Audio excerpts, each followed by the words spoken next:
എല്ലാവർക്കും നമസ്കാരം. നമ്മൾ ഇന്ന് ഉണ്ടാക്കാൻ പോകുന്നത് വെജിറ്റേറിയൻസിനും നോൺ വെജിറ്റേറിയൻസിനും ഒക്കെ ഫേവറേറ്റ് ആയിട്ടുള്ള മഷ്റൂം മസാലയാണ്. ഒരു റെസ്റ്റോറൻറ്റ് സ്റ്റൈലിൽ നല്ല തിക്ക് ഗ്രേവിയിൽ എങ്ങനെയാണ് ഈ മഷ്റൂം മസാല ഉണ്ടാക്കാൻ പോകുന്നത് എന്നുള്ളത് നമുക്ക് നോക്കാം. അതിനാവശ്യമായിട്ടുള്ള ആദ്യം നമുക്ക് ഇൻഗ്രീഡിയൻസ് എന്തൊക്കെയാണെന്നുള്ളത് പരിചയപ്പെടാം. അപ്പോൾ ഇന്നത്തെ മസാലയ്ക്കുള്ള ഇൻഗ്രീഡിയൻസ് ഒക്കെ എടുത്തിരിക്കുന്നത് 250 ഗ്രാംസ് മഷ്റൂമിൻ്റെ കണക്കിലാണ്.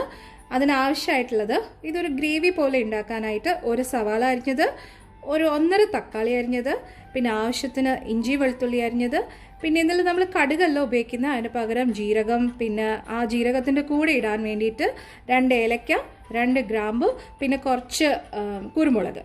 പിന്നെ മസാലകളായിട്ട് നമ്മൾ ഉപയോഗിക്കുന്നത് 1 സ്പൂൺ കാശ്മീരി ചില്ലി പൗഡറും പിന്നെ 1 സ്പൂൺ മല്ലിപ്പൊടിയും. പിന്നെ ഗാർണിഷിങ്ങിന് വേണ്ടിയിട്ട് മല്ലിയില ആവശ്യത്തിന് ചേർക്കാം, പിന്നെ കസൂരി മേത്തി ഉള്ളവർക്ക് അതും ചേർക്കാം. പിന്നെ ഇത് ഞാനീ പറഞ്ഞ പോലെ ഒരു റെസ്റ്റോറൻറ്റ് ലുക്കും ഫീലും ഒക്കെ വരാൻ വേണ്ടിയിട്ട് ക്യാപ്സിക്കം ക്യൂബായിട്ട് അരിഞ്ഞത്, പിന്നെ നമ്മുടെ സവാളയും ക്യൂബായിട്ട് അരിഞ്ഞത്. പിന്നെ ഇത് ഫ്രഷ് ക്രീമാണ്. ഇത് ആ ഗ്രേവിക്ക് നല്ലൊരു തിക്നെസ് കിട്ടാൻ വേണ്ടിയിട്ട്. പിന്നെ ഇതിൻ്റെ കൂടാതെ തന്നെ നമ്മൾ ആവശ്യത്തിന് ഉപ്പും എണ്ണയും വെള്ളവും ഒക്കെ ചേർക്കണം. ഇനി ഇതെങ്ങനെയാണ് നമുക്ക് ഉണ്ടാക്കുന്നതെന്നുള്ളത് നോക്കാം. അപ്പോൾ നമ്മൾ ആദ്യം ഒരു തിക്ക് ഗ്രേവിക്ക് വേണ്ടിയിട്ടുള്ള തയ്യാറെടുപ്പിലാണ്. അതിനാദ്യം ഒരു പാൻ ചൂടാക്കാൻ വെച്ചിട്ടുണ്ട്. ഞാനൊരു കടായി തന്നെയാണ് എടുത്തത്. ഇനി അതിലേക്ക് ആവശ്യമായിട്ടുള്ള എണ്ണ, ഇതിപ്പോൾ ഇത് വഴറ്റാൻ വേണ്ടി ആവശ്യമായിട്ടുള്ള എണ്ണ ഒഴിച്ചു കൊടുക്കാം. ഇനി ആ എണ്ണ ചൂടായിട്ട് നമുക്ക് ബാക്കി ഐറ്റംസ് ഓരോന്നായിട്ട് ചേർക്കാം. ഇപ്പം എണ്ണ ചൂടായിട്ടുണ്ട്. ഇനി ഇതിലേക്ക് ഞാൻ മുന്നേ പറഞ്ഞിരുന്നു കടുകൊന്നും അല്ല ഇതിൽ യൂസ് ചെയ്യുന്ന, എടുത്തു വെച്ചിരുന്ന ഡ്രൈ സ്പൈസസ് ഓരോന്നായിട്ടിടാം. ഇനി ഇത് നന്നായിട്ട് ഒന്ന് ചെറുതായിട്ട് ഒന്ന് മൂത്ത് വരട്ടെ. അപ്പോൾ അതൊന്ന് മൂത്തിട്ടുണ്ട്. അതിലേക്ക് വെളുത്തുള്ളി ഇടാം.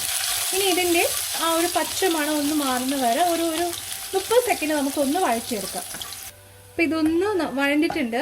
ഇനി അതിലേക്ക് നമ്മൾ ചെറുതായിട്ട് അരിഞ്ഞു വെച്ചിരുന്ന, നല്ല തിന്നായിട്ട് അരിഞ്ഞു വെച്ചിരുന്ന സവാള, ഇതൊന്ന് നന്നായിട്ട് നമുക്ക് ലേശം ഉപ്പൊക്കെ ഇട്ടിട്ട് അതൊന്ന് വഴറ്റിയെടുക്കാം. ഈ പറഞ്ഞ പോലെ ഭയങ്കരമായിട്ട് വഴറ്റിയൊന്നുമല്ല, ഇത് നമ്മളിതിപ്പോൾ മിക്സിയിൽ ഇതൊക്കെ അരച്ചെടുക്കാൻ പോവാണ്. അപ്പോൾ അതുകൊണ്ട് ഇതിൻ്റെ ഈ ഒരു പച്ച മണം ഒന്ന് മാറുന്ന വരെ അത്രേ ഉള്ളൂ. അങ്ങനെ നമ്മുടെ സവാളയൊക്കെ ഒരുവിധം വഴണ്ട് വന്നിട്ടുണ്ട്. ഇനി അതിലേക്ക് അരിഞ്ഞു വെച്ചിരിക്കുന്ന തക്കാളി, ഞാൻ പറഞ്ഞിരുന്നു 1.5 തക്കാളി ഉണ്ട്. അപ്പോൾ ഈ തക്കാളിയും ഈ സവാളയും എല്ലാം കൂടി നമുക്ക് വീണ്ടും ഒരു 1.5 മിനിറ്റ് ഒന്ന് അടച്ച് വെച്ചിട്ട് ഒന്ന് വഴറ്റി ഇച്ചിരി ഉപ്പും കൂടി ഇടാം, നമുക്ക് വേഗം വഴണ്ട് വരാനായിട്ട്. അപ്പോൾ ഈ ഉപ്പൊക്കെ ഇടുന്ന കണക്കൊക്കെ ഓർത്തോണം. ആദ്യമേ ഉപ്പിട്ടിട്ടുണ്ട്. ഇനി ഇതെല്ലാം കൂടെ അടച്ച് വെച്ചിട്ട് നമുക്കൊരു 1.5 മിനിറ്റ് ഒന്ന് വഴറ്റിയെടുക്കാം. അപ്പോൾ ഏകദേശം 1.5 മിനിറ്റ് ആയിട്ടുണ്ട്. ഇതൊക്കെ ഒന്ന് വഴണ്ട് വന്നിട്ടുണ്ട്. ഇത്ര മതി. ഞാൻ മുന്നേ പറഞ്ഞിരുന്നു ഇതൊരു തിക്ക് ഗ്രേവി ആയിട്ട് അരച്ചെടുക്കാൻ വേണ്ടിയിട്ടുള്ളതാണ്. അപ്പോൾ ഇനി ഇത് നമുക്കൊരു സൈഡിലേക്ക് മാറ്റി വെച്ചിട്ട് ഇതൊന്ന് തണുത്തതിന് ശേഷം നമുക്കിത് മിക്സിയിൽ ഒന്ന് നന്നായിട്ട് അരച്ചെടുക്കാം. ഇത് ആ തണുക്കുന്ന നേരം കൊണ്ട് നമുക്ക് ബാക്കി ഇൻഗ്രീഡിയൻസ് വഴറ്റിയെടുക്കാം. അപ്പോൾ നമ്മൾ പാൻ വീണ്ടും ചൂടാക്കാൻ വെച്ചിട്ടുണ്ട്. മറ്റേ ഗ്രേവി ഉണ്ടാക്കാനായിട്ട് നമ്മൾ തണുക്കാനായിട്ട് മാറ്റി വെച്ചിരിക്കുകയാണ്. ആ നേരം കൊണ്ട് ഇതിലേക്ക് ഒരു 2 സ്പൂൺ എണ്ണ ഒഴിച്ചിട്ട് നമുക്ക് ബാക്കി ഇൻഗ്രീഡിയൻസ് ഒന്ന് ലൈറ്റ് ഫ്രൈ അല്ല, ഒന്ന് വഴറ്റിയെടുക്കാം. അതിനാദ്യമായിട്ട് ഇതൊന്ന് ഈ എണ്ണ ഒന്ന് ചൂടാവട്ടെ. ഇപ്പോൾ എണ്ണയൊക്കെ നന്നായിട്ട് ചൂടായിട്ടുണ്ട്. അതിലേക്ക് നമ്മൾ ക്യൂബ്സ് ആയിട്ട് കട്ട് ചെയ്ത് വെച്ചിരുന്ന സവാള ഒന്ന് പെട്ടെന്ന് അങ്ങ് വഴറ്റാതെ, ഒത്തിരി മൂപ്പിച്ചെടുക്കുക അങ്ങനെയൊന്നുമല്ല, അതിന് ഒരു പിങ്കിഷ് ഷെയ്ഡ് വരാൻ വേണ്ടിയിട്ട് ഒന്ന് വഴറ്റിയെടുക്കണം. അത് ഒന്ന് ലൈറ്റായിട്ട് വഴഞ്ഞിട്ടുണ്ട്. ഇനി ഇതിലേക്ക് നമുക്ക് ഈ ക്യാപ്സിക്കം കൂടി ചേർക്കാം, ക്യൂബ്സ് ആയിട്ട് അരിഞ്ഞ് വെച്ചേക്കുന്നത്. പിന്നെ ഈ പറഞ്ഞ പോലെ ഒത്തിരി വഴണ്ട് വരരുതെന്ന് പറയുന്നതിന് കാരണം ഇത് ലാസ്റ്റ് നമ്മൾ ആ കറി കഴിക്കുമ്പോൾ ഒരു ക്രഞ്ചി ടേസ്റ്റ് വരാൻ വേണ്ടിയിട്ടാണ്. റെസ്റ്റോറൻറ്റിലൊക്കെ നമ്മൾ കഴിക്കുമ്പോൾ ഒരു കറുമുറ ഒരു ഫീൽ വരില്ലേ, അതിന് വേണ്ടിയിട്ടാണ്. ഇത് അധികം വഴറ്റാണ്ട് ഒന്ന് സോട്ട് ചെയ്തങ്ങ് എടുക്കണം. അപ്പോൾ ഇതും നമുക്കൊരു 10-30 സെക്കൻഡ് ഒന്ന് വേഗം വഴറ്റിയെടുക്കാം. ഇതൊക്കെ ഏകദേശം നന്നായിട്ട് വഴണ്ട് വന്നിട്ടുണ്ട്. ഒത്തിരി അല്ലെങ്കിലും എന്താ ഈ ഒരു പരുവാണ് ഉദ്ദേശിച്ചത്. ആ പച്ച കളർ മാറാൻ പാടില്ല അല്ല. അപ്പോൾ ഇനി ഇത് നമുക്കൊന്ന് ഒരു പ്ലേറ്റിലേക്ക് മാറ്റി വെച്ചിട്ട് ഈ പാനിലേക്ക് അടുത്ത എണ്ണ ഒഴിച്ചിട്ട് നമുക്ക് മഷ്റൂം ഒന്ന് ഇതേപോലെ സോട്ട് ചെയ്തെടുക്കാം. അപ്പം ക്യാപ്സിക്കവും സവാളയൊക്കെ മാറ്റിയിട്ടുണ്ട്. ഇനി അതിലേക്ക് ഒരു ശകലം എണ്ണ, 1 സ്പൂൺ എണ്ണ ഒഴിച്ചിട്ട് അതിലേക്ക് നമുക്കിനി നമ്മളുടെ മഷ്റൂം അരിഞ്ഞു വെച്ചിരിക്കുന്നത് വഴറ്റിയെടുക്കാം. പിന്നെ ഈ പറഞ്ഞ പോലെ മഷ്റൂമിന് അധികം വേഗമൊന്നും ഉള്ളതല്ല, വേഗം വെന്ത് വരും. അത് പറഞ്ഞ പോലെ ഒന്ന് വഴറ്റിയെടുക്കത്തേ ഉള്ളൂ, ഒത്തിരി നേരം ഇട്ട് മൂപ്പിക്കത്തില്ല. ഇതൊന്ന് വേഗം നമുക്കൊന്ന് ഇതേപോലെ വഴറ്റിയെടുക്കാം. അങ്ങനെ നമ്മുടെ മഷ്റൂമും റെഡി ആയിട്ടുണ്ട്. ഇനി ഇത് നമുക്ക് വേറൊരു പാത്രത്തിലേക്ക് മാറ്റിയിട്ട് ഇതിലേക്ക് നമ്മൾക്ക് ഇനി എല്ലാം കൂടി മിക്സ് ചെയ്ത് എങ്ങനെയാണ് നമ്മുടെ മസാല ഉണ്ടാക്കുന്നത് എന്നുള്ളത് നോക്കാം. ഞാൻ എന്താ ഇപ്പോൾ മസാലയൊക്കെ മിക്സ് ചെയ്യാൻ വേണ്ടിയിട്ട് പാൻ ചൂടാക്കാൻ വെച്ചിട്ടുണ്ട്. ഇനി അതിലേക്ക് 2 സ്പൂൺ എണ്ണ ഒഴിക്കാം.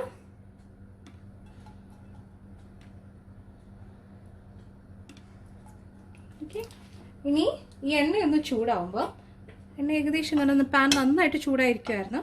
എണ്ണ ചൂടായി കഴിയുമ്പോൾ അതിലേക്ക് അതായത് ഇപ്പോൾ ഞാൻ ഒരു ചെറിയ കഷ്ണം ബേ ലീഫും 2 പട്ട ഇത്രയാണ് ഇടുന്നത്, ഒരു ഗരം മസാല ഫീലൊക്കെ വരാൻ വേണ്ടിയിട്ട്. ഇനി അതൊന്ന് സോട്ടായതിനു ശേഷം അതിലേക്ക് നമ്മൾക്ക് അരച്ചു വച്ചിരിക്കുന്ന പ്യൂരി ചേർക്കാം. ഇനി അതിലേക്ക് നമ്മളുടെ പ്യൂരി ഇതാ ഇങ്ങനെ ഈ പരുവത്തിലാണ് അരച്ച് വെക്കേണ്ടത്. പ്യൂരിയിലേക്ക് ഇടുക. ഇനി ഇതിൽ ആ പച്ച മണമൊക്കെ ഒന്ന് മാറി അതൊന്ന് ഫ്രൈ ആയിട്ട് എടുക്കാൻ വേണ്ടിയിട്ടാണ്. അപ്പോൾ ഇത് നല്ല ചൂടായിട്ടുണ്ട്. ഇതേപോലെ 1 മിനിറ്റ് നമുക്കൊന്ന് ഈ എണ്ണയൊക്കെ ഇതിൽ നന്നായിട്ടൊന്ന് മിക്സ് ചെയ്യുന്ന രീതിയിൽ ഒന്ന് ഫ്രൈ ചെയ്തെടുക്കാം. അപ്പം നമ്മുടെ പ്യൂരിയൊക്കെ നന്നായിട്ടൊന്ന് വഴണ്ട് നല്ല ഒരു ഫ്രൈ പോലെ ആയി വന്നിട്ടുണ്ട്. ഇനി അതിലേക്ക് നമുക്ക് മസാലകൾ ഓരോന്നായിട്ട് ചേർക്കാം.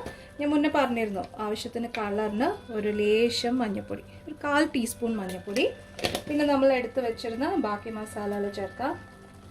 1 സ്പൂൺ മുളക്, കാശ്മീരി ചില്ലി പൗഡറാണിത്, ഒരു കളറിനും. പിന്നെ അതിന് അധികം എരിയും ഉണ്ടാവില്ലല്ലോ.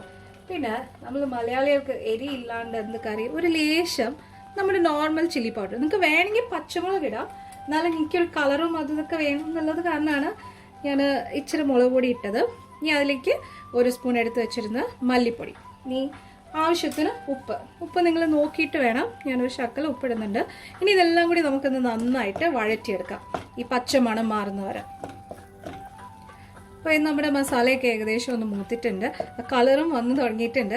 ഇനി നമുക്കിതിലേക്ക് ഞാൻ എടുത്ത് വെച്ചിരുന്ന കസൂരി മേത്തീൻ്റെ ഇല, ഇനി അതിൻ്റെ ഒരു പച്ച മണം മാറുന്നത് വേണ്ടിയിട്ട് ഒരു 30 സെക്കൻഡ് അതിട്ട് ഇളക്കും. ഞാൻ പറഞ്ഞിരുന്നു ഇത് ഓപ്ഷണലാണ്, ഇതില്ലാത്തവർക്ക് ഇത് സ്കിപ്പ് ചെയ്യാം, ഇതൊരു മണത്തിനൊക്കെ വേണ്ടിയിട്ടാണ്. അപ്പോൾ ഇനി ഇതൊരു 30 സെക്കൻഡ് നമുക്കൊന്ന് വേഗം ഈ പച്ചമണം മാറുന്നവരെ ഒന്ന് വേഗം വഴറ്റിയെടുക്കാം. അപ്പോൾ ഇപ്പം നമ്മുടെ മെയിൻ മസാലയൊക്കെ നല്ല റെഡി ആയിട്ടുണ്ട്. ഇനി ഇതിന് കുറച്ച് കറി വേണ്ടേ. ഞാൻ ആ മുന്നേ പ്യൂരി ഉണ്ടാക്കിയപ്പോൾ ഉണ്ടായിരുന്ന ആ മിക്സിയുടെ ജാറിലും വെള്ളം ആവശ്യത്തിനൊക്കെ ഉള്ളതൊക്കെ ഒഴിച്ച് അത് എടുത്താണ്, ആ വെള്ളമാണിത്. അപ്പം നിങ്ങളുടെ ഒരു പരുവ് അനുസരിച്ച് ഞാനിപ്പോൾ 1 ബൗള് വെള്ളം ചേർത്തിട്ടുണ്ട്. ഇനി നമ്മളുടെ ഒരു ടേസ്റ്റും പരുവും അനുസരിച്ച് നമുക്ക് ഇനിയും ഇതിലേക്ക് 1 ബൗള് വെള്ളവും കൂടിയോ, അല്ലെങ്കിൽ നിങ്ങൾക്ക് എത്ര തിക്നെസ് ആണോ വേണ്ടത് അത്രയ്ക്ക് വെള്ളം നിങ്ങൾക്ക് ചേർക്കാം. ഞാനൊരു 1/2 ബൗളും കൂടി വെള്ളം ഒഴിക്കുന്നുണ്ട്. എനിക്ക് ഒത്തിരി ആ ഒരു നമ്മളുടെ ഗ്രേവിയുടെ പരുവ് എന്താണോ വേണ്ടത് അതിനനുസരിച്ച്. ഇനി ഇതിലേക്ക് ഇത് നന്നായിട്ട് തിളയ്ക്കാൻ വിടണം. ഇനി ഇപ്പം വേണമെങ്കിൽ നമുക്ക് ഉപ്പൊക്കെ നോക്കി ഉപ്പൊക്കെ കറക്റ്റ് അഡ്ജസ്റ്റ് ചെയ്യാവുന്നതാണ്. ഇനി ഇത് നമുക്ക് അടച്ച് വെച്ചിട്ട് തിളയ്ക്കുന്ന വരെ ഒന്ന് വെയിറ്റ് ചെയ്യാം. ഓക്കെ, നമുക്കിനി തുറന്ന് നോക്കാം. നമ്മുടെ ഗ്രേവിയൊക്കെ നന്നായിട്ട് കുറുകി നല്ല കറക്റ്റ് പരുവായിട്ട് വന്നിട്ടുണ്ട്. ഇനി അതിലേക്ക് നമ്മൾ എടുത്തു വച്ചിരിക്കുന്ന ക്രീം ചേർക്കാം. ഞാൻ പറഞ്ഞിരുന്നു ഫ്രഷ് ക്രീം ചേർക്കണം. ഞാൻ 2 സ്പൂൺ ഫ്രഷ് ക്രീമാണ് ചേർക്കുന്നത്. ഇനി ഈ ഫ്രഷ് ക്രീമും ഈ ഗ്രേവിയും കൂടി നന്നായിട്ട് മിക്സ് ചെയ്തെടുക്കാം. ഒന്ന് തിളയ്ക്കാൻ വെക്കണം. ഒരു 1 മിനിറ്റ് ഇതെല്ലാം കൂടി ഒന്ന് നന്നായിട്ട് ഇളക്കി തിളച്ചിട്ട് നമുക്ക് നോക്കാം. അടച്ചു വെക്കണം. എന്നിട്ട് അപ്പോൾ ഏകദേശം 1 മിനിറ്റ് കഴിഞ്ഞിട്ടുണ്ട്. നമുക്കിനി നോക്കാം. ഇതെല്ലാം നന്നായിട്ട് തിളച്ച് വരുന്നുണ്ട്.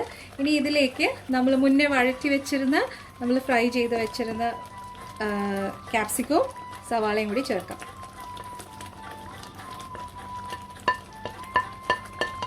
ഇനി ഇതെല്ലാം കൂടി നന്നായിട്ട് 1 മിനിറ്റ് ഇതേപോലെ ഒന്നുകൂടെ അടച്ചു വെച്ച് നമുക്കൊന്ന് വേവിക്കാം.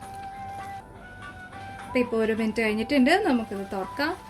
അപ്പോൾ ഇതെല്ലാം ഏകദേശം ഒന്ന് കറക്റ്റായി പരുവായി വന്നിട്ടുണ്ട്. ഇനി അതിലേക്ക് നമ്മൾ മുന്നേ ഫ്രൈ ചെയ്ത് വെച്ചിരുന്ന മഷ്റൂമും കൂടി ആഡ് ചെയ്യാം. ഇനി ഇതുപോലെ 1 മിനിറ്റ് ഇതേപോലെ നന്നായിട്ട് ഇളക്കി അടച്ചു വെച്ച് വേവിച്ചിട്ട് പിന്നെ എന്താ ചെയ്യേണ്ടത് വെച്ചാൽ ഗാർണിഷിങ്ങിന് ഞാനിപ്പോൾ ഇവിടെ മല്ലിയിലയാണ് ഉപയോഗിക്കുന്നത്. മല്ലിയിലയും കൂടി ഇട്ട് കഴിഞ്ഞാൽ ആ ഒരു ഫ്ലേവറും ടേസ്റ്റും. കറി കണ്ടില്ലേ, ഇത് തിക്ക് ഗ്രേവി ആയിട്ട് നിങ്ങൾക്ക് ഇനി ഇൻ കേസ് കുറച്ചും കൂടി ഗ്രേവി വേണം, കറി പോലെ വേണം എന്നുണ്ടെങ്കിൽ കുറച്ചും കൂടി വെള്ളം ആഡ് ചെയ്യാവുന്നതാണ്. അപ്പോൾ ഇനി ഇത് നമുക്ക് നല്ല 1 മിനിറ്റ് ഒന്ന് അടച്ച് വെച്ചിട്ട് മല്ലിയിലൊക്കെ ഇട്ട് ഗാർണിഷ് ചെയ്ത് നമുക്കിത് എങ്ങനെയാണ് സെർവ് ചെയ്യുന്നത് എന്നുള്ളത് നോക്കാം. അപ്പോൾ അങ്ങനെ നമ്മുടെ മഷ്റൂം മസാല റെഡി ആയിട്ടുണ്ട്. ഒരു കളറോ ഒന്നും ചേർക്കാതെയാണ് നമുക്ക് ഇത്രയും കളർഫുൾ ആയിട്ടുള്ള മഷ്റൂം മസാല റെഡിയായി കിട്ടിയത്. അപ്പോൾ നിങ്ങളും do try the recipe, do share your experience. Stay healthy, stay happy.